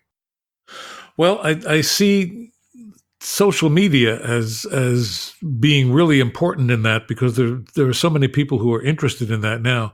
But you use the term collectors. Are there that many collectors, or are there that many buyers that we're looking at? I don't know either, to tell you the truth. I mean, that's a great question. Yeah, I've known many, especially back in the 80s and 90s, many collectors who literally collected to keep and had special cabinets made just to show off their collection. Yeah. Right. There were several of them, a couple of Italians that I knew, and Eric Meyer in Switzerland, and a whole bunch of other people who would never dream of selling a knife, but one of their own knives, one of their collection. But nowadays I see a lot of, like I said, we talked about this before, a lot of people, buying knives, but I'm wondering how many of them are collectors. And I know a couple, I do know there were a couple at this last show, people who are avid collectors who put the knife into some sort of a display or something like that in their homes. Yeah. But I wonder how many Bob, are collectors. We had a collector on our show that actually built his house around his collection. Huh. Well, that's a dedicated person. Yeah. Yeah. And he's got quite a collection. Yeah. Yeah, for sure. Wow. I've got to admit, I've never heard of that. It's pretty awesome. Well, He's got an integrated throne of steel. Wow. That's I've got really something amazing. to work towards. Yeah. Yes. To me, I guess if I can make money now and then possibly have, a collector 10 years from now, then it's something to possibly look forward to, because I'm sure it'll happen. Well, I don't want to discourage you from that. No, trust me, money is definitely very important because we all have bills to pay. But, I'm trying to look down the road too, as, because you look around at the collectors now, some of the people that were collectors are slowing down. Some are ramping up, and I want to be able to make knives for as long as I can. So I'm trying to do things that make sense down the road too. I would agree. Yeah. Well, and I think one of the concerns you've had is the whole idea of cheapening your brand, right? You've got a very strong custom brand, and I know, one of your concerns is I don't want to do production deals and have it somehow reflect negatively on my brand. And there's differing opinions about that, right? But Oh yeah. to Bob's point, if what you're making as customs isn't available as a production thing, if your customs are really focused on being special and different and, unique enough, then maybe there's enough space there to do both. Mm-hmm. That's the plan. I would agree. Yes. Good point. So, Bob, we talked a little bit about shop stuff. You mentioned about going when you do collaborative work with other custom makers, about seeing other shops and how that's an interesting thing. You went through some stuff where you guys moved, right? You went from New Mexico to the sunny Southern California. Well, you got to go back before that. I moved up my shop from Guatemala. Right. That was 1984. And then moved living in Santa Fe, New Mexico. Then when I met Susan and we got together and we decided move out of Santa Fe, so I moved my shop down to Albuquerque. And then we decided to move to California, and I moved the shop to Vista, California, into a kind of like a warehouse situation. And then this last one was moving the shop here into my 3-car garage in San Marcos. So I've become an expert in moving shops. Every knife maker's nightmare, move the shop, right? I think everybody cringes at that. Oh God, you can't believe it. So Bob, you've had the shop at the house and you've had the shop in a separate facility or building, right? Where it was away from your home, and you're back to having it at home. What you want to talk a little bit about the differences between the two, or good or bad points? I had more room in the warehouse that I was in Vista. When we moved to California, we didn't know. We basically moved cold. Yeah. We had done a little bit of research in Albuquerque about a place to put the shop, and we kind of looked around. When we moved here, we moved into a hotel and we spent a couple of weeks in the hotel driving around looking for an apartment or houses or something. We knew we wanted to buy a house, but we finally settled on an apartment for a period of time until we could find the house that we really liked and was suitable, with no homeowners associations and people who wouldn't mind my having grinders and stuff like that.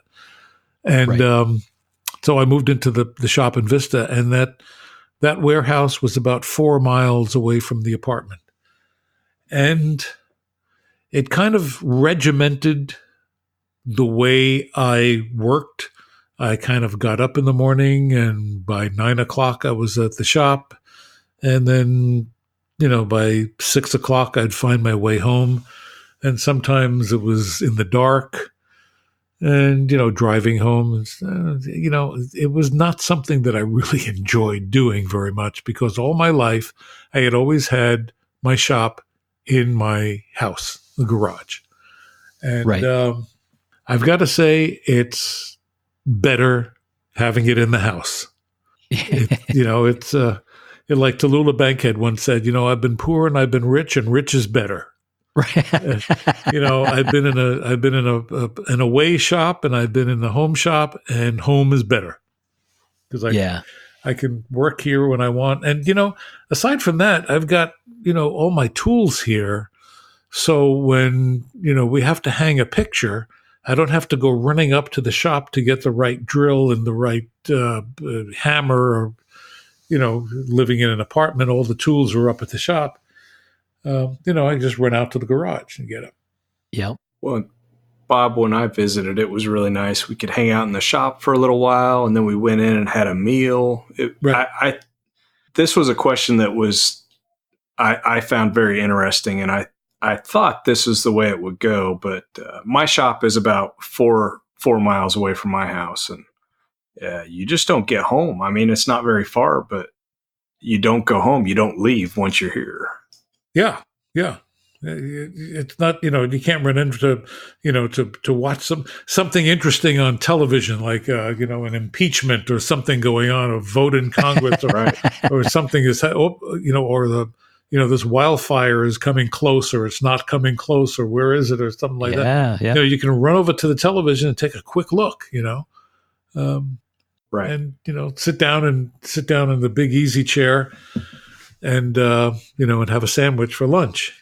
Instead of having to bring your lunch and sitting at the desk and all the dust and everything else around you. Well, it sounds like part of it is it feels a lot more like a 9 to 5 when you got to commute and you're there, and right, versus being maybe a little more personal. Right. And then there was always the phone call, honey, on your way home, would you, pick up the dry cleaning? Would you stop at the store? Would you get some poke bowls at Fish District? It was always chores to do. Right. Yeah. Tom's cringing right now because he's like a 4 a.m. to 11 p.m. instead of a 9 to 5 guy. So he's sending me hate messages right now. Yeah. 9 to 5 is vacation. I just laughed at it. 9 to 5. Banker hours. Sometimes 9 to 6. Yeah, there you go. On a long day. Yeah, there you go. Long day. Yeah. So we have to support the show, we've done stuff like we sold coffee mugs and T-shirts and merchandise kind of stuff to support the podcast. But we do this other thing through a website called Patreon. So we asked there if there was people that or folks that supported the show, if they would have any questions for you. So we did leak out to them that we were going to have you on. Uh-oh. And so one of the questions that came up from those guys was, is there any? This is Matthew from our Patreon. Is there any style or type of knife that you haven't yet made but would like to, or a design or style that you'd like to revisit? No, I can't think of any that.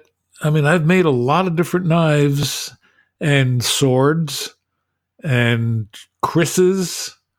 I've done Japanese style knives and wakizashi. I'm just trying to think. I can't think of anything that I would like to do that I have not done. I think you probably find out there lots of things that I have done. Machetes. Yeah. No, I really can't think of any. I'm feeling like I need to up my game here, Bob. Yeah. Oh, in what way? Well, all the stuff you just said you'd made, I've not made any of that stuff. So, oh, well, that's okay. A lot of making that, things that we're talking about. I mean, I did I've done a whole bunch of different kinds of folders, and fixed blades, combat fixed blades, and hunting, and field stuff and survival stuff, and sets of swords. Japanese swords and stuff like that. But a lot of that was trying to find out what I really, really wanted to do. What I really wanted to make. It was part of it was experimental. It was, don't feel bad that you haven't made them all. Just understand that you probably hit on something that I'd been looking for all my life. And that was there you go. something that you do. I've always wanted to make a Chris, and I've never stepped up to the plate. Yeah. Well, very intimidating. Yeah. The only word of advice that I have for you on making the Chris is don't.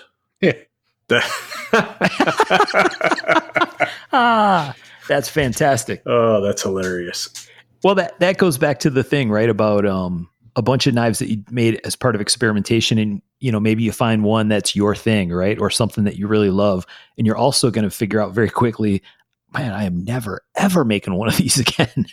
Yeah, probably that. Yeah, there was a fellow in Albuquerque who was an expert in a martial art called Pt.2, which is a Philippine form of martial art. And that's about all I could tell you about it, but it was fairly complex. Anyway, their weapon of choice was the Chris. So he asked me to make one, and I made one with about a 12-inch blade. It was about a 10 to 12-inch blade. I can't remember. about that size. And he loved it so much, he gave me an award. and I just felt, I really, this is one award that I think I really did earn. Wow. It was just really an award. How does that even work? What, making the Chris? No. How did he make an award? Like, did he get you a trophy or? Oh yeah, he got a plaque. It was actually on a mirror, and he had this company. I became the official knife maker of Pt.2. I think I'm pronouncing it right. I may be pronouncing it incorrectly. I don't know. And signed it and everything, and it was all engraved on a plaque that looked like a mirror. I've got it around someplace. I don't know where it is. Yeah, that is awesome. I got to remember that. I'm making a plaque for my next favorite knife maker's favorite knife I get. I'm gonna make an award. I love that idea. That's a great idea. Yeah, especially if you ask him to make an impossible knife. Exactly. So we had a really cool question. We did a Q&A episode, question and answer, where we asked for listeners to give us thoughts on or questions. And many of them were knife maker questions because lots of people that listen to our show are makers. Uh-huh. Some of them were collector questions. So we had all kinds of some of them are very thoughtful questions. And one of the really interesting ones that came up, and we thought we would ask you about, is we had a listener ask about what you wanted your legacy to be as a maker. And that means, like, do you want your designs to continue to be made after you're done making knives? Or do you want it to be a thing where it's kind of sawed off, right? Like, okay, when I finish making knives, there's no more ATCFs or, and I know Alex is making knives. I don't know if there's any plan that he's going to make some of your designs somewhere down the road, or what do you have in line, Bob, or thoughts on the whole legacy thing for Terzuola knife? Wow. Huh.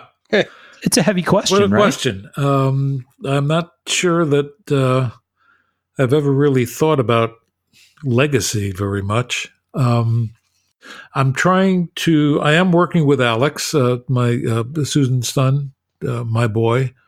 But I'm encouraging him to come up with his own designs.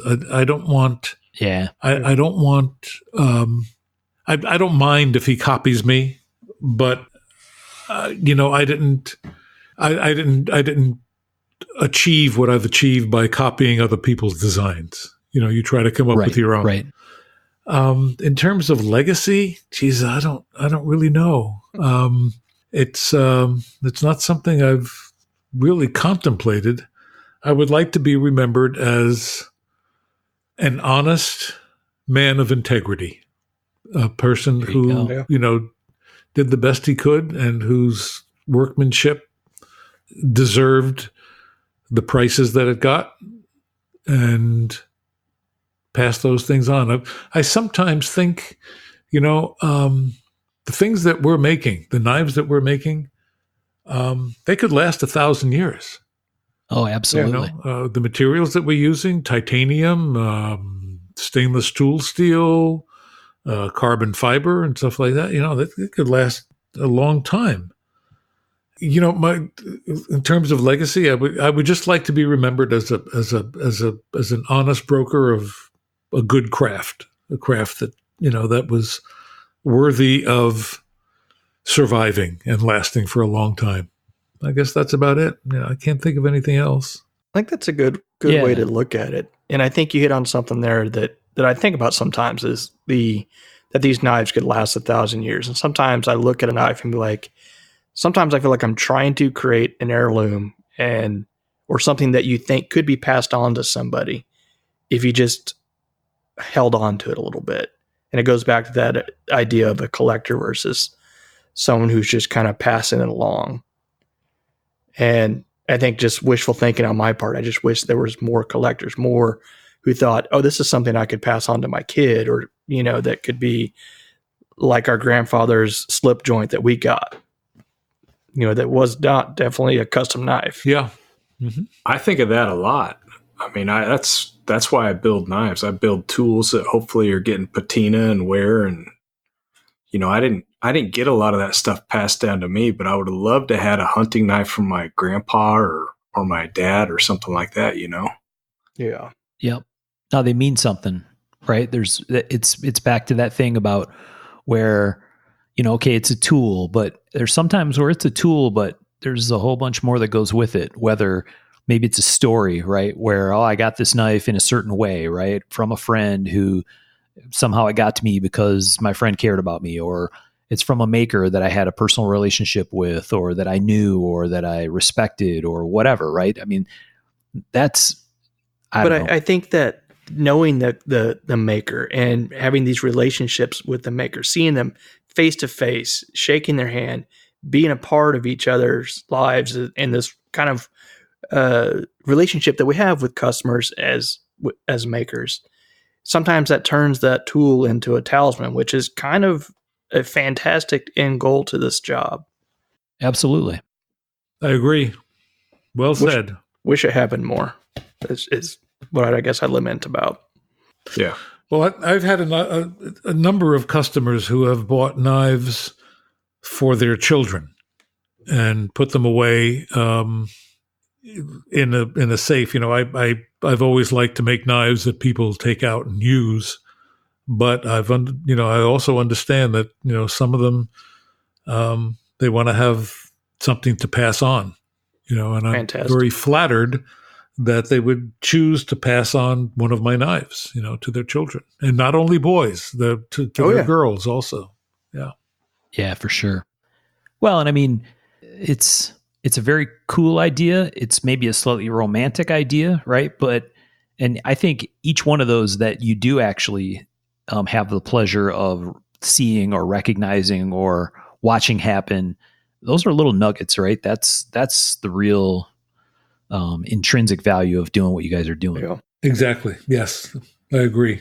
Speaking of legacy, Bob, one of the things that probably a lot of people don't put towards your legacy is the tech lock. I love the tech lock. I use hundreds and hundreds of them. I don't know how many I go through, but can you tell us a story about the tech lock? Well, I've got the patent hanging up on my wall in the shop. Awesome. I'm not exactly sure when it was. Probably about late 80s, maybe the 90s or something. I had talked to my friend Vince Ford about attaching sheaths, mainly knife sheaths, to the belt without having to take the belt off. And I was getting all sorts of ideas of how to do it. And I came up with the clamshell idea. And Tim Wegner was also working on an idea when he owned he started Blade Tech, and he was working with Kydex making holsters, pistol holsters, not only knives. And we kind of got together, and Vince, who was a master machinist, an absolutely fabulous machinist, Vince Ford, he had done work with Spyderco, and he was the one who had originally made the C-15s for Spyderco through Les Diasis, who started Benchmade. And this was before Benchmade actually came together. Anyway, Vince was a fabulous machinist, and he was the one who encouraged me to go ahead with the idea. And for Blade Tech, he actually made the molds, the original molds for the first design. And they were supposed to last aluminum. He made them out of aluminum, the molds. I think they were supposed to last 25, 50,000 pieces or something like that. And they finally lasted, several 100,000. So we've got a lot of those out there. And it's been changed. The design has been improved upon. It was curved a little bit and made a little bit more sleek. But basically the idea is the same. The clamshell design with the double locks to fit onto a holster or knife sheath or anything you want. Actually, it doesn't have to be any of those. Could be a canteen also. And just slip it over your belt or slip it off. That was basically the story. Yeah, I have to admit I do like the new large tech locks with they're a little more sleek and curved and rounded. They're very nice. Yeah, I love the tech locks. I've used them for the last 20 years. So okay, that's that kind of puts it about the date. I guess when we started making them, maybe 15. I thought years, it was 89. What? Yeah, I thought it was 89, and maybe a little bit later than that, but pretty much 89 is over 30, or is about 30 years ago. So I've been using them since the late 90s. Okay. I can't sorry guys, this is part of being a dinosaur. I just don't remember all of the dates. I do my best. No, Bob's recall is amazing between the stories in the last episode and the other stuff. Yeah. And the names. We have a little conversation, like a text conversation that we have when we're recording. And several times between last episode and this one, the question is, how the hell did he remember that name? Some of them stick in your mind and some of them just fly away. And I don't know why. There you go. I have a lot of flyaways. Yeah, you do. Like what he had for lunch, stuff like everything. that. What day it is, things like that. Yeah, exactly. Very cool. All right. Well, what else do we want to hit on, fellas? You want to do some of the fun questions or? Sure. Fire away, man. All right. This may go back to some of the stuff that you say you collected, but what are some makers that you look up to? Actually, there's quite several that I really enjoy looking at their work and working with. One of them is Gus Cecchini. Oh yeah, he's one of the very few who's actually had an influence on me on some of my designs. I've always admired his designs and his work. He doesn't like curves. He told me right at the beginning, he says, I don't like doing curves. He says, if I'm going to do it, it's going to be a straight line. And I've had him at my shop several times, and he loves country western music. Yeah. Yes. And he loves Dr. Pepper. So we always lay in a supply of. No, I didn't say there was. We always lay in a supply for him. There you go. Alan Elishewitz, like I said, we've done some collaborations. Michael Walker and Ron Lake, of course, they're in a category that I will never achieve, either in terms of skill or in terms of notoriety. They have both of them are just absolute precision. And wonderful designs, both of them. David Sharp, who's not far from me, actually. He's up in, I don't know where he is, California someplace, not very far. He does absolutely fantastic work with his fixed blades mainly. He does beautiful folders, but his fixed blades are really stunning. The fit and finish are just wonderful to look at. Ray Laconico, I like his designs a lot. Richard Rogers also. Who else? Peter Carey. I love Peter's work. Peter. Yes. I never get tired of looking at Peter's designs. So that's some of them. Those are the guys that I really like a lot and look up to them. Good group. We always talk about in some personal conversations about how Peter is a guy where his designs are very clean, and sometimes he uses crazy materials where if you put like pieces of some of those materials together on a table, that I would think there's no way in hell that's going to work. That is striped shirt, plaid pants, not going to work. And then Peter finds a way to use those materials on knives, and it's absolutely off the charts beautiful. And it's like, wow, somehow he made that work. It's amazing. Striped shirt and plaid pants don't work together? Not for everybody. Really? Oh. See, See, that's why you have Susie around. That's why I have Susie. You know, she was the movie costumer. I don't know if you know that. I did know that. Yeah, she was a costumer. She did movies, and she did several television programs when they were doing filming in Albuquerque. She was Dennis Hopper's personal costumer, and Awesome. we had him over the house several times, and he really loved her a lot because they talked art. You know, he was quite conservative, and he never let anybody know that. And he was quite an artist also, and a fabulous photographer.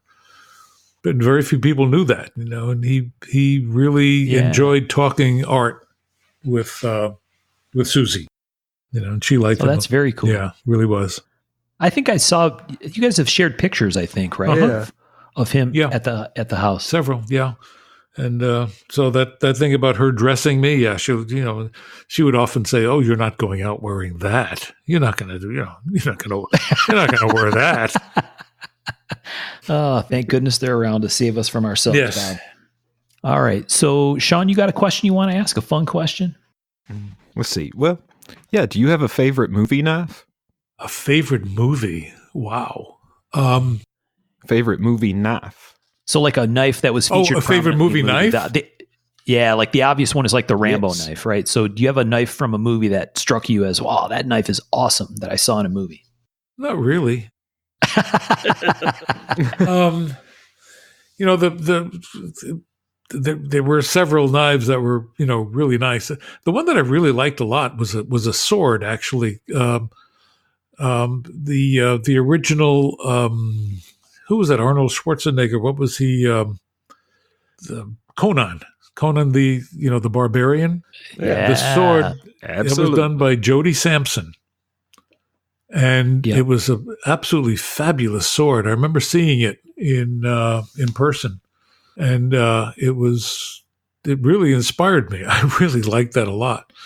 The Rambo knife. I was not particularly impressed with it. It was really well played in the movie, but it never seemed to be a very practical knife to me. It looked really good, but it was a movie knife. Oh yeah. Yeah. It was like its own character in those movies. It was. Yeah. Yeah. You know, Bob, we actually did an episode about knives of the movies. We did a whole episode talking about crazy knives from movies, and somewhere in one of our episodes, I think Sean was hatching a plan to break into Arnold Schwarzenegger's office, allegedly, and steal the Conan sword. Very much so. Allegedly, that's still a thing. So if you want in, Bob, let us know. Okay. Work it out. Okay. Well, man, he keeps putting up the videos with the sword. He wants this thing to go down one way or the other. Yes. It's an invitation. Yeah. The only one I'll ever fucking need. I can think of easier ways of committing suicide than breaking into Arnold Schwarzenegger's office for a sword. But can you think of any cooler ways to commit suicide? Not really. Right. Yeah. I'd probably wind up with that sword through me. Yeah, but hey, what kind of awesome blaze of glory would that be? Well, then just take off running. You've got the sword. Yeah, right. Okay. I'll keep that in mind. Thank you. It's that simple. Thank you for that tip. Right. Yeah. Pro tip on that one. It'll only work once, Yeah. I think, though. Only once, yes. As you can tell, Bob, there's been a great deal of thought put into this plan. Yes. Yeah. Okay. Tom, you got a question you wanted to ask? Yeah, I do. Bob, I've seen your shop. I've been in it. You've showed me a lot of amazing tools, and I was just wondering what your favorite tool in the shop is. Ooh, boy, that's an interesting one. Probably, I would say my milling machine. It's just an old manual milling machine. It's an Enco. It's not a big one. It's got a 36-inch table.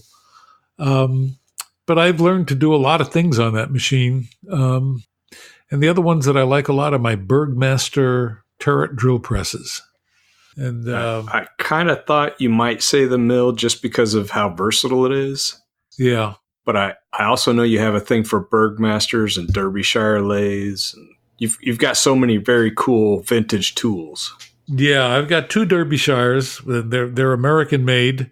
I think they're probably the most accurate American made.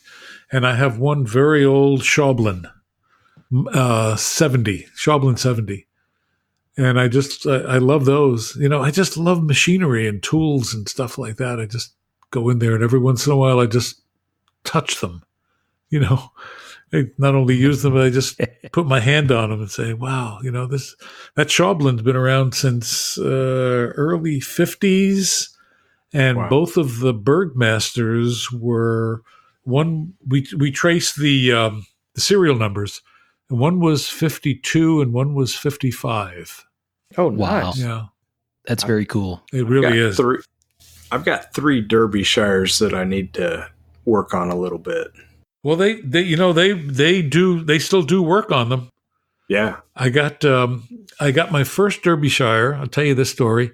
I got my first Derbyshire from a company in it was Connecticut. I went up. Ron Lake and I went up there after the New York show looking for machinery and tools and stuff, and we came upon this little shop that did refurbishing of Swiss screw machines, the old Swiss screw machines, not the CNC ones, the mechanical ones. And he had this Derbyshire lathe, and it was on the workbench, and it was mounted on a bench, and it had a whole bunch of collets, and I got it, I think, for $1,200 or something, shipped to New Mexico. And it had a turret. It had a turret tailstock. Oh, wow. And Michael Walker had one. He had the lathe, but he didn't have the turret tailstock. So the cross slide on the Derbyshire was a little bit loose and not too well, and not very precise and accurate. So I traded him. I gave him the turret tailstock, and he sent off my cross slide to Derbyshire, and they reset it and rescraped it and remade the whole thing. And he paid for that. And that's the trade that we made, Michael Walker and I. Oh, wow. Wow. That's cool. So that's still one of my wonderful machines. I love that machine. Huh. I don't have one of those, and now I feel like I probably have to get one. What, Derbyshire? Yeah, I always wondered what those Bowleys, I think is how they're pronounced. The watchmakers lathe, the little, I think they're made in England. Oh, yeah. Yeah, those are small. Oh, yeah. So those are probably my favorite machines, the Bergmasters and my Derbyshires and the milling machine. Very cool. Well, Bob, I think we're out of questions, which is hard to believe because we had a heck of a list. Did you have anything you wanted to ask us or anything that you wanted to talk about or projects that you're working on that you wanted to try to help? Not that anyone listens to this show, but that you wanted to try to get the word out about? Not too much that I can think of. Did you guys know about the set of knives that was made from steel from the World Trade Center? Yeah, I remember seeing those. Do you know about those? Yeah. I've got that set here, and we're going to be looking to place it with somebody who's willing to make a substantial donation to the burn center, the fire department burn center in New York City. Okay. So that's a project that I've been working on. I cleaned them up. It's been a while. They had a lot of Renaissance wax on them that had to be, redone and cleaned up. And so that's a project I'm working on. Another project that I'm working on is the workshops for warriors. I think I mentioned this down in San Diego, vet powered and workshop for warriors. I mentioned it. We talked about that in the last episode. And I designed a knife for them, a folder, and they're going to start producing that and hopefully be able to sell them and make some money to put into that very worthy program of training vets for industry in computer design and work and CNC machining and in welding. And all the vets get placed almost upon graduation. So they've been doing that, and they had their graduation, I think, about a month ago, and then we've got another graduating class coming up, I think, in 2 months. They graduate a class every 3 months. Oh, nice. So very I'm cool. working with them on that project. Bob, how are they going to sell those knives? Are they going to sell them direct through a website or something, or do you know what the plan is for that? They haven't decided on that yet. I don't really know. They're still in the learning stage of making them. We have been talking. They'll probably set up a website, maybe on Instagram, and once they start actually producing them, Susie and I will have them up on our Instagram feed and Facebook, and maybe even put some movies up on YouTube on the production. I'll go down there and do some filming on showing the guys putting the knives together and the vets working on them and putting the finishing touches on them. Oh, very cool. When that starts to come together where folks can, getting close to when folks can buy them, let us know. We'd be happy to help get the word out about that. That's a cause we can all get behind. Okay, great. Yes, we will do that. Very definitely. Thanks for the offer. All right. Well, Bob, I have to say, I consider you a friend and was thrilled that you were willing to join us. And I think we've had a fantastic conversation that hopefully our listeners will enjoy as well. So like we said last time, we really appreciate you taking the time to chat with us and give us so many insights. We really appreciate it. Yeah. It's been a real pleasure. It's good talking to you, Bob. The pleasure was all ours. Thank you very much. Thank you, guys. All right. So we reserve the right to invite you back, Bob, for Bob 3. Uh-oh. But okay. I am happy to do that. We have a long string if we're going to ever get to Bob 17, which I know was the original goal that we talked about a while ago. So, yeah. Well, it's been fun doing it, and in the my book will be coming out probably shortly. I don't know, maybe a month or so. But in the book, one of the additions that I put in there is Terzuola's 10 Laws of the Shop. Okay. And the last law of the shop is don't believe your own press release. That's a good one.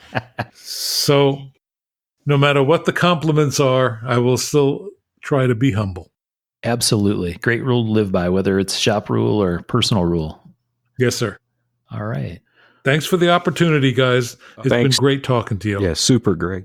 Tell Suze hello. We will do that. All right. Well, as always, we appreciate everybody listening along with us. We've had a couple of very cool conversations here with Bob. Please feel free to give us your feedback on whether you enjoyed these episodes, and we'll continue to try to bring some interesting folks to you. And, Bob hit on in this conversation our unofficial tagline, I think completely coincidentally, which is everybody has a story. And that's what we really try to focus on with the show when we do the interviews. And I think this has been a really, really fun one to go through. So thanks all for listening along with us. Big high five to all of our supporters out on Patreon and the people that participate with us in our Facebook group and on our Instagram. We get a lot of energy and feedback and input from our listeners, and we appreciate all you guys as well taking the time to talk with us. So thanks all for your input. And as always, thanks for listening. We'll talk to you next time. Thanks, folks. Thanks all. Thanks, everyone. Bye.